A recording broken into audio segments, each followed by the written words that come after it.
ومن لم يستطع فعليه بالصوم فإنه له وجاء আর যে যুবকের বিবাহ করার কোনো ক্ষমতা একেবারে নেই, আল্লাহর হাবিব আলাইহিস সালাম বলেন তার জন্য একটা মেডিসিন আছে, তার জন্য একটা উপায় আছে। এই উপায়টা বলবো জি উপায়টা বলবো আস্থা তুমি বলবো জি ওই বলবো এই যে বলেন না আপনারা আল্লাহর হাবিব বলেন মান ইসতাতা মিনকুম বা'দা ফালিয়াতাযাওয়াজ ফাইন্নাহু আ'াদু লিল-বাসারি ওয়া আহসানু লিল-ফারাজ ওয়া মান লাম ইয়াসতাতি ফা'আলাইহি বিস-সাওম ফাইন্নাহু লাহু বিজা'।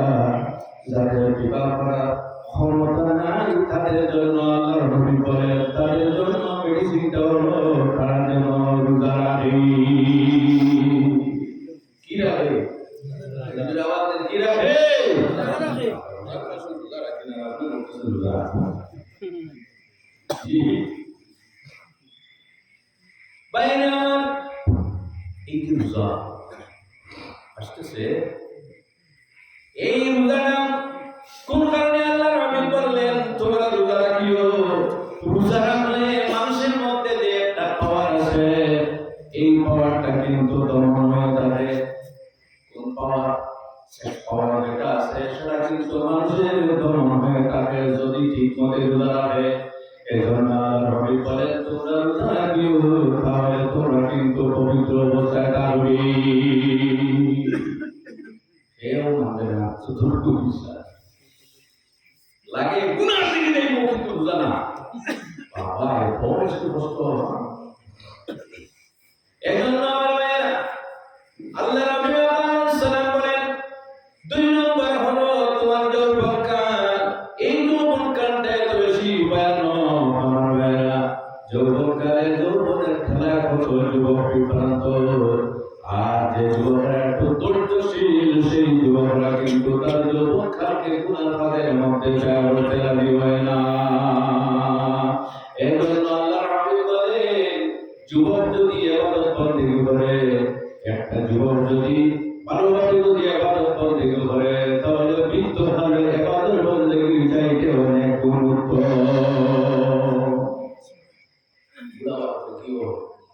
অনেক সময় ওযু ঠিকঠাক বারবার ওযু করতে লাগে না জি, কিন্তু একজন যুবকের কিন্তু সবকিছু ঠিকঠাক আছে, কন্ট্রোল আছে, সে কিন্তু তার কন্ট্রোলতার মধ্যে যদি তার সবকিছু রাখে তাহলে আল্লাহ সুবহানাহু ওয়া তাআলা ফেরেশতাদেরকে নিয়ে বলেন হে ফেরেশতারা দেখো আমার যুবকদেরকে আমি গুনাহ করার ক্ষমতা দিয়েছি, নেকি করার ক্ষমতা দিয়েছি, কিন্তু গুনাহ করার ক্ষমতাটাকে দমিয়ে রেখে সে নেকি কাজ করতেছে। তোমরা উত্তর দাও কি বলবো? ফেরেশতারা বলেন ইয়া রাসূলুল্লাহ ইয়া আল্লাহ আপনি ভালো জানেন। আল্লাহ সুবহানাহু ওয়া তাআলা বলেন এই সমস্ত যুবকদের জন্য আমি আল্লাহ জান্নাত রেখে দিয়েছি। সুবহানাল্লাহ কি ঘটনা। তিন নম্বর সহজভাবে আমি চারটা উত্তর দিয়ে দিচ্ছি। কয়টা বললাম? দুইটা। আরেকটা হলো আন মালিহি মিন আইনা ইকতাসাবাহু ওয়া ফীমা আনবাকাহু। আমি তোমাকে ধন দিয়েছিলাম, তোমাকে অর্থ দিয়েছিলাম, তোমাকে সম্পদ দিয়েছিলাম, এই সম্পদ কোথা থেকে অর্জন করেছো এবং কোন রাস্তায় তুমি সম্পদ ব্যয় করেছো?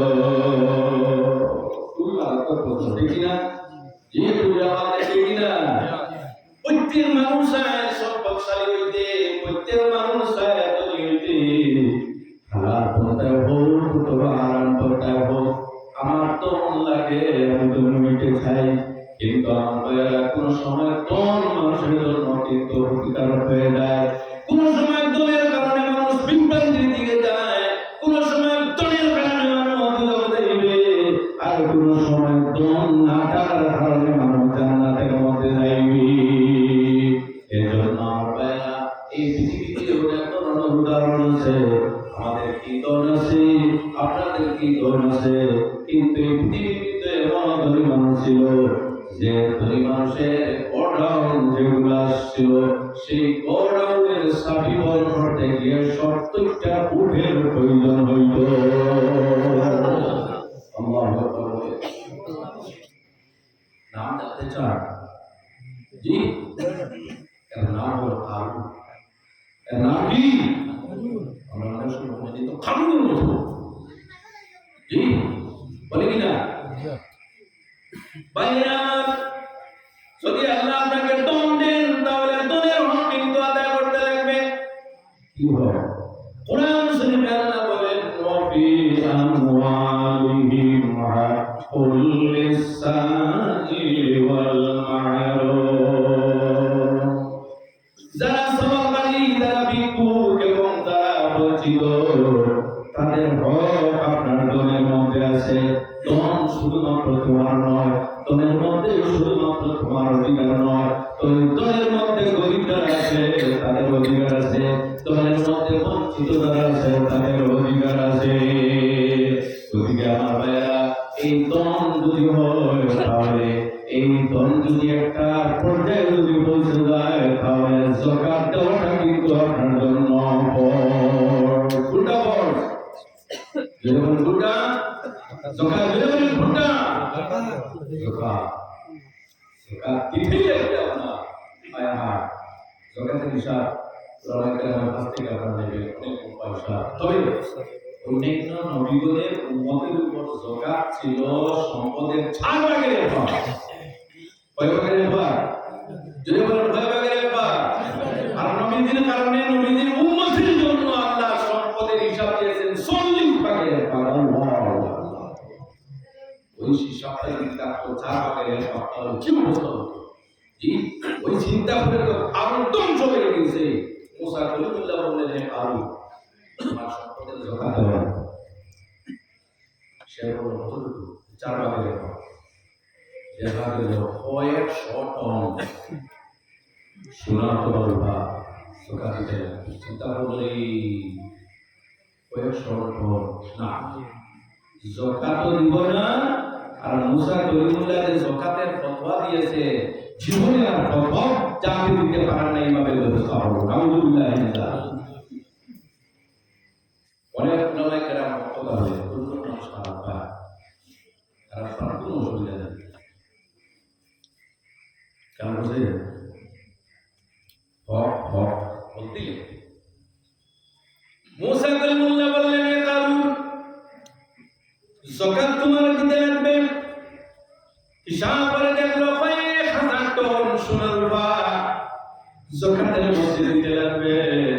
তখন মনে ভাবলো যাকাত দেব না, আর যাকাতের ফতোয়া যাবে না, এমন ভাবে ব্যবস্থা করব।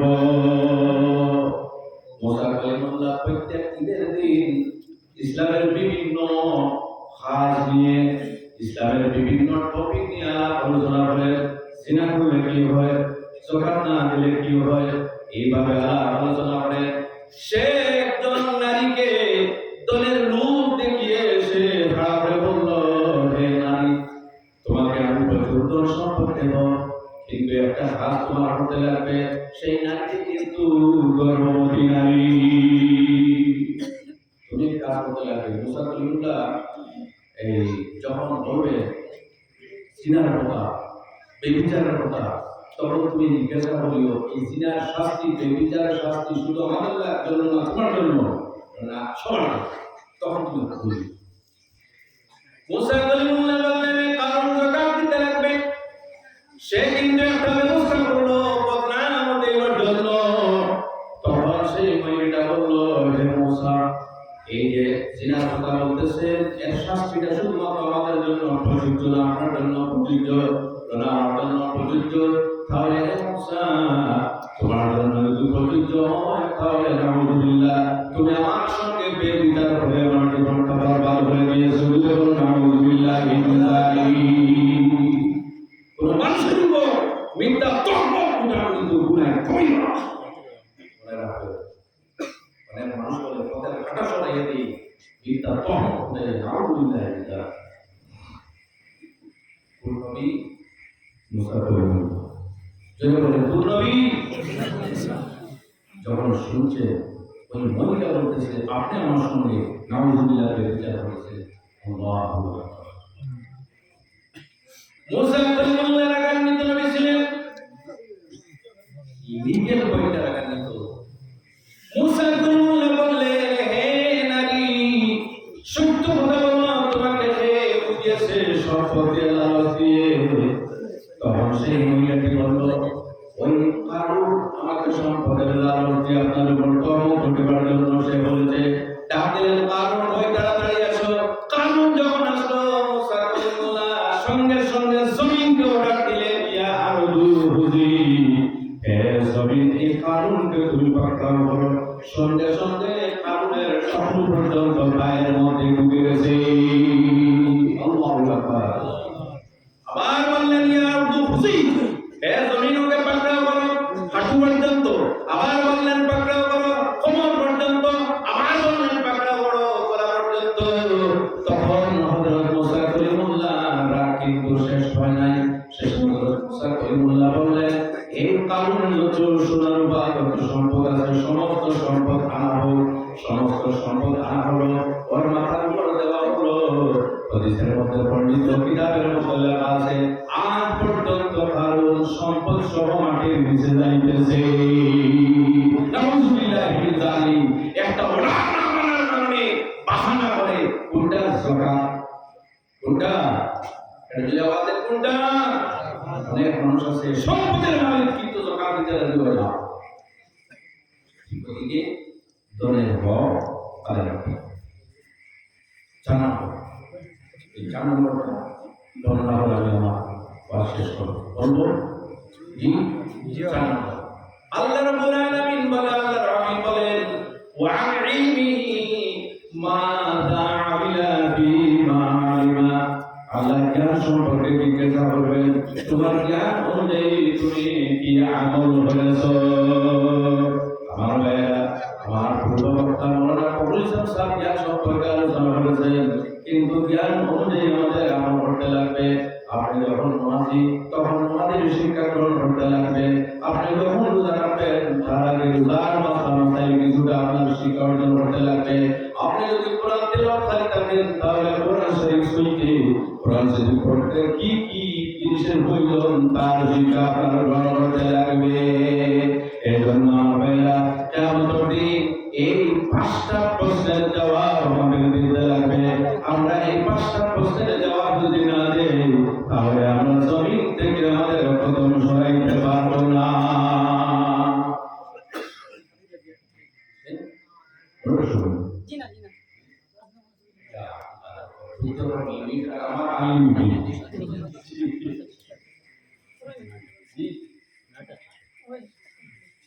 আচ্ছা, সবাই আপনারা দুরূদ পড়ুন। আল্লাহুম্মা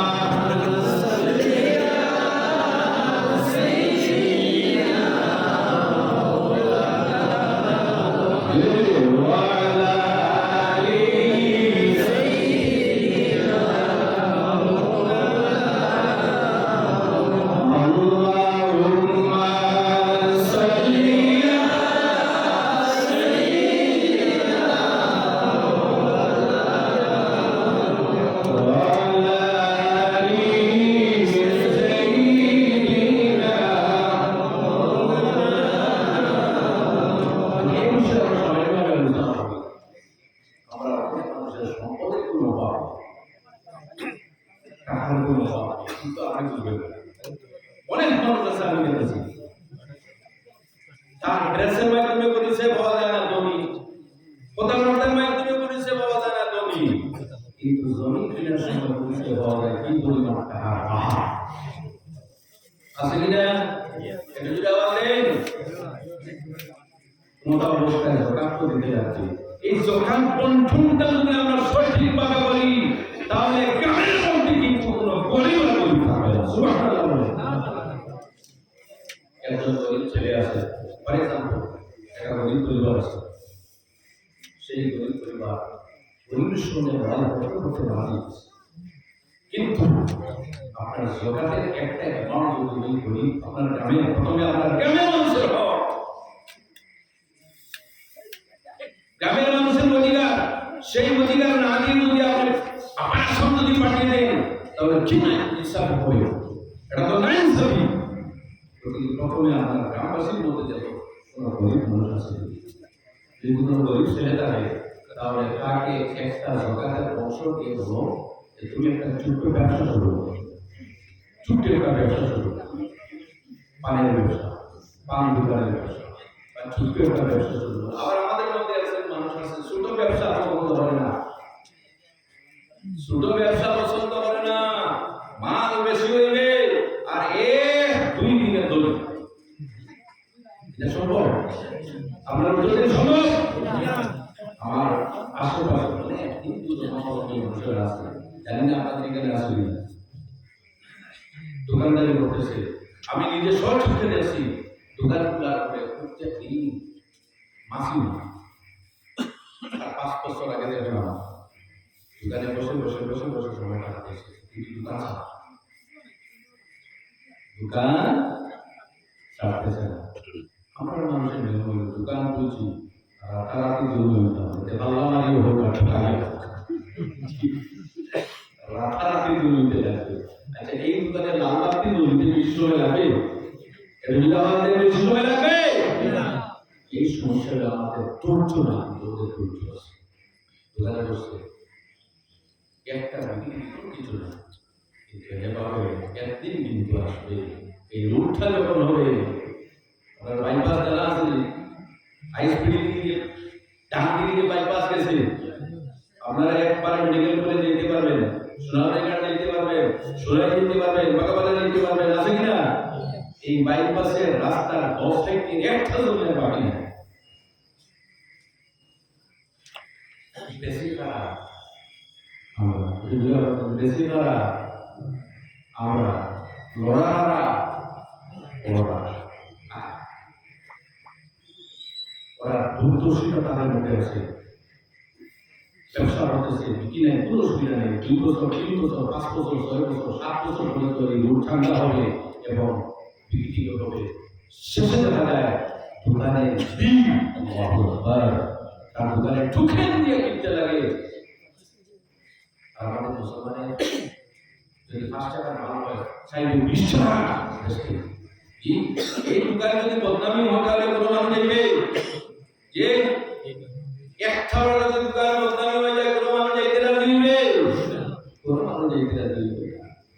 এই জন্য আমরা ধৈর্যশীল ব্যালেন্স ঠিক করে এই ব্যবসায় আছে ব্যবসা আপনার জগৎ আছে গরিব কোনো পরিবারকে কিছু টাকা দিয়ে দেবো তুমি ছোট্ট একটা ব্যবসা শুরু করো, একদিন দেখবেন ছোট ব্যবসা থেকে সেই ব্যক্তি পরিণত হয়ে গেছে। আল্লাহ এইভাবে বলেছে আমার চোখের সামনে দেখা এক সময় বস্তা সিলাই করেছে কিন্তু আজকে করোড় কোটি টাকার মালিক, অনেক সেকেন্ডের মালিক, ধৈর্যশীল তারা।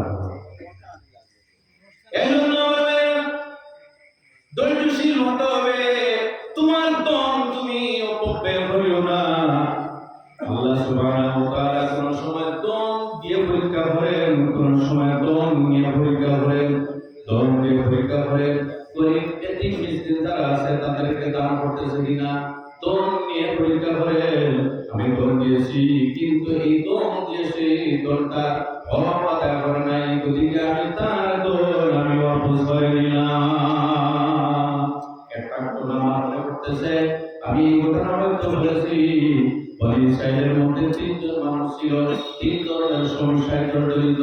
একজন মানুষ অত্যন্ত গরিব, সেই ব্যক্তির গরিবের পরিসীমা নেই। একজন মানুষের মাথার মধ্যে চুল নেই, তাকে মানুষ টাকা বলে। একজন মানুষ অন্ধ, সে চোখে দেখে না। একজন মানুষের শরীরের মধ্যে কুষ্ঠরোগ। 3 জন মানুষ 3 ধরনের অসুখ। এই পৃথিবীতে যত মানুষ আছে একটা না একটা অসুবিধার সম্মুখীন আছে, আছে কিনা? প্রত্যেক মানুষ একটা না একটা অসুবিধা আছে। আল্লাহ কাউকে ছাড় দেন না, একটা না একটা অসুবিধার মধ্যে প্রত্যেক মানুষ আছে। দৈনিক এই যে ব্যক্তি অন্ধ, সেই ব্যক্তি বারবার আল্লাহর দরবারে ক্রন্দন করে, আল্লাহ আমার নয়ন নাই, দুনিয়ার মানুষ দিয়ে কি আমার বদরতের বিষয় দেখতেছে, দুনিয়ার বাতাস দেখতেছে, দুনিয়ার মানুষ দেখতেছে, কিন্তু আমার নয়ন নাই। আয় আল্লাহ যদি নয়ন দান করো তাহলে সমস্ত জীবনই তুই নয়ন দিয়া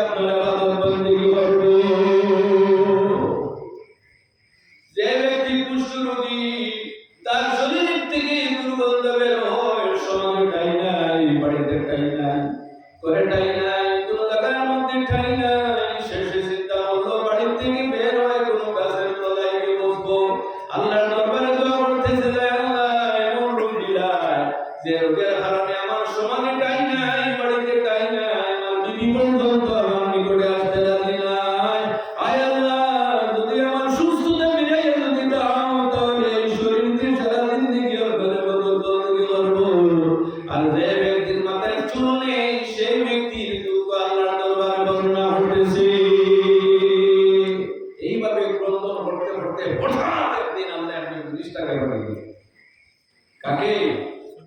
ফেরেশতাকে পাঠিয়ে দিয়ে বললেন, তিনজনের দুঃখ নিবারণ করে প্রত্যেককে তাদের চাহিদা মতো সম্পদ দিয়ে আসেন। এই পরীক্ষা শুরু হইল। পরীক্ষা। ফেরেশতা আসলেন, যে ব্যক্তি হলো তাকে জিজ্ঞাসা করলেন, তোমার কি অসুবিধা? আমার অসুবিধা হইল আমার চোখে নয়ন। আল্লাহ যদি নয়ন দেয়, সারা জীবন সুখে দেওয়া হলো। ফেরেশতার হাত চোখকে হাত বলে দিলে সঙ্গে সঙ্গে আল্লাহ চক্ষু ভালো হয়ে যাবে। সুবহানাল্লাহ। জিজ্ঞাসা করলেন, কি চাও? আমি একটা ছাগল চাই। একটা ছাগল দিয়া দাও। ফেরেশতা তাকে একটা ছাগল দিয়ে বলে, মনে রাখিও আল্লাহ সম্পদ দিয়েছে, এই সম্পদের হিসাব একদিন হবে। যে ব্যক্তি কুষ্ঠ রোগী, সেই ব্যক্তির নিকটে গিয়ে বললেন, তোমার কি দুঃখ? সে বলল, হায় আমার দুঃখ, আপনি আমার নিকট কিভাবে আসলেন? আমি তো কল্পনা করতে পারি না। আমার শরীর থেকে দুর্গন্ধ বের হয়। ফেরেশতা তার শরীরের মধ্যে হাত তুলে দেওয়ার সঙ্গে সঙ্গে তার শরীরটা ঠিক হয়ে যায়। সুবহানাল্লাহ। জিজ্ঞাসা করলেন, কি চাও? তোমার জীবন অতিবাহিত একটা সম্পদের দুইজন কি চাও? আমি একটা গাড়ি চাই, একটা গাড়ি দিয়ে। তারপরে যে ব্যক্তি তাকলেন, মাথায় শুরু নাই, মাথায় শুরু না তাহলে আমরা ডুপ্লিকেট শুরু লাগে, ঠিক না? কি খারাপ লাগে না? সেই ব্যক্তি বলতেছে, আমার মাথায় চুল নেই, যদি আমার মাথায় চুল যদি গজিয়ে উঠে, তাহলে আমি আল্লাহর শুকরিয়া সারা জীবন আদায় করবো। ফেরেশতা তার মাথায় হাত দিয়ে ঘুরাইলেন, সঙ্গে সঙ্গে তার মাথায় চুল গজিয়ে উঠল। সুবহানাল্লাহ। আহা, ফেরেশতার হাত ধরে বলেন, আহা, ফেরেশতার হাত আর আমাদের হাতের সমান। কি? ফেরেশতার হাত তো মানুষের পকেটে ঢুকে গেছে। কি? ফেরেশতার হাত পকেটে গেলে পকেট পরিপূর্ণ হয়ে যায়। আর আল্লাহ আমাদেরকে এমন হাত দিয়েছে, বাইচান্স কোনো মানুষের পকেটে যদি ঢুকে যায় তখন তিনজন সুস্থ সবল, এটা এলাকার ধনী, শুধু ধনী নয়, এটা এলাকার একজন পাওয়ারফুল ব্যক্তি, সুন্দর রীতি পাউন্ডারি সবকিছু আছে। তারপরে সবাই বুঝতে পারে। কয়েক বছর পরে আল্লাহ বললেন, আমার ফেরেশতা যাকে দল দিয়ে এসেছি, একটা বার তুমি নাড়াচাড়া করে দেখো লাগায় আছে কিনা। এই শুরু পরীক্ষা। হঠাৎ একদিন ফেরেশতা আসলে, যে ব্যক্তির মাথায় চুল নেই, তার বাড়িতে এসে ডাক দিলে, বাড়ির মালিক তুমি বাড়িতে আছো কি? গেটম্যান বলল, এখন সামনের মধ্যে আছেন, ডিস্টার্ব দিও না। বাবা, তোমার সাপকে গিয়ে বলল, এক সময় তোমার মাথায় চুল ছিল না, যে চুল দিয়েছে তুমি বসেছো। বিধান গ্রহণ করে বাড়ি থেকে বের হয়ে বলল, এই তুই হেরে, আমার জীবনে কোনোদিন আমি টাকলা ছিলাম না, আমার সত্য সিঁড়ির মাথায় মধ্যে চুল ছিল।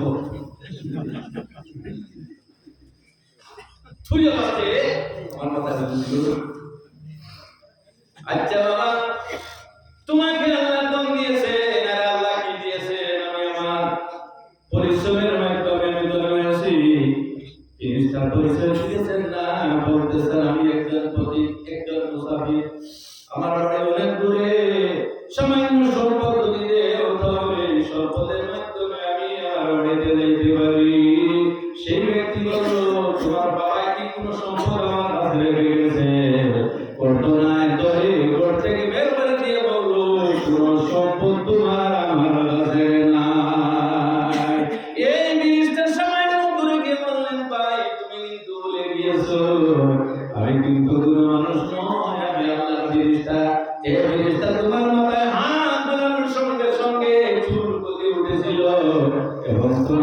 কি দিয়েছিল, তাকে কি দেওয়া হয়েছিল?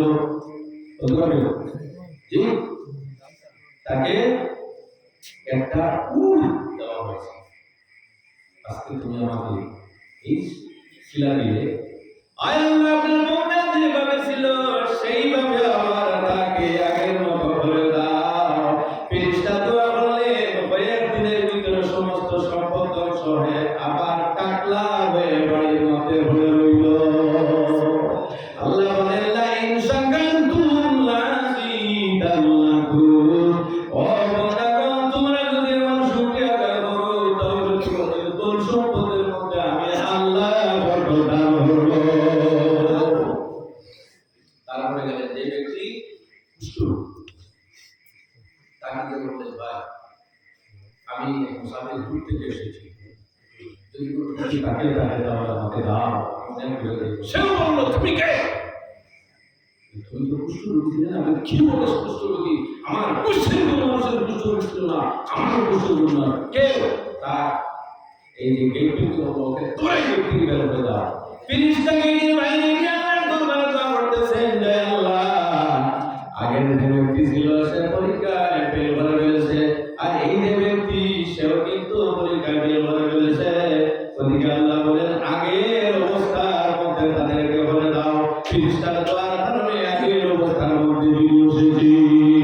তারপরে গেলেন যে ব্যক্তি অন্ধ ছিল, তার বাড়িতে গেলেন, দিয়ে বললেন, হে ভাই, আমি অনেক দূর থেকে এসেছি, তোমাকে আল্লাহ পকড়ি দিয়ে সাহায্য করেছেন, তোমার নয়ন ছিল না, আল্লাহ তোমাকে নয়ন দিয়েছে, যদি আমাকে সামান্য সম্পদ দাও তাহলে সেই সম্পদের মাধ্যমে আমি আমার বাড়িতে যাইব। সেই অন্ধ ব্যক্তি অন্ধ নয়, নয়নের জোরে প্রত্যন্ত বলতেছে, ভাই অন্ধত্ব যে জীবন ছিল, কত কষ্টকর জীবন ছিল, এখন পর্যন্ত আমার দাদা আছে। ও ভাই, আমি দেখতেছি তোমার গায়ের মধ্যে তুলালে, তোমার মাথার মধ্যে তুলালে, আমার বড় পুষ্করিণী আছে, সেই পুষ্করিণীর মধ্যে গোসল করে আসো, আমি তোমার সঙ্গে মিলে দুধ ভাত খাইব।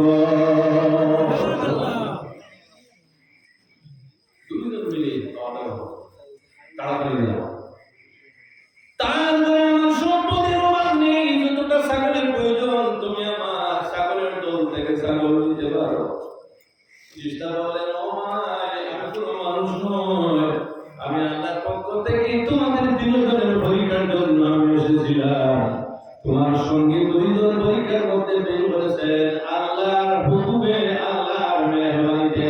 তুমি আল্লাহর পরীক্ষার মধ্যে পাস করে ফেলেছ, তোমার সম্পদ কিন্তু জীবনে ধ্বংস হইবে না। এজন্য আমরা লাইন কামানতুম ইল্লা আযাবিল শাদীদ।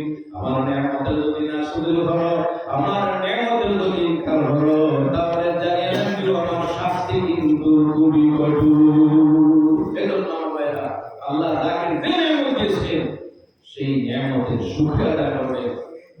আপনার জনের মূল্য, দনের যে হক আছে, এই হকটা আদায় হবে, আর জ্ঞান অনুযায়ী আমল হবে। আল্লাহ সুবহানাহু ওয়া তাআলা আমাদের প্রত্যেককে যে চারটা কথা বললাম, সেই চারটা কথার উপর আমল করার তৌফিক দান করুন। সাল্লাল্লাহু আলাইহি ওয়া মা আলাইনা ইল্লাল বালাগুল মুবিন।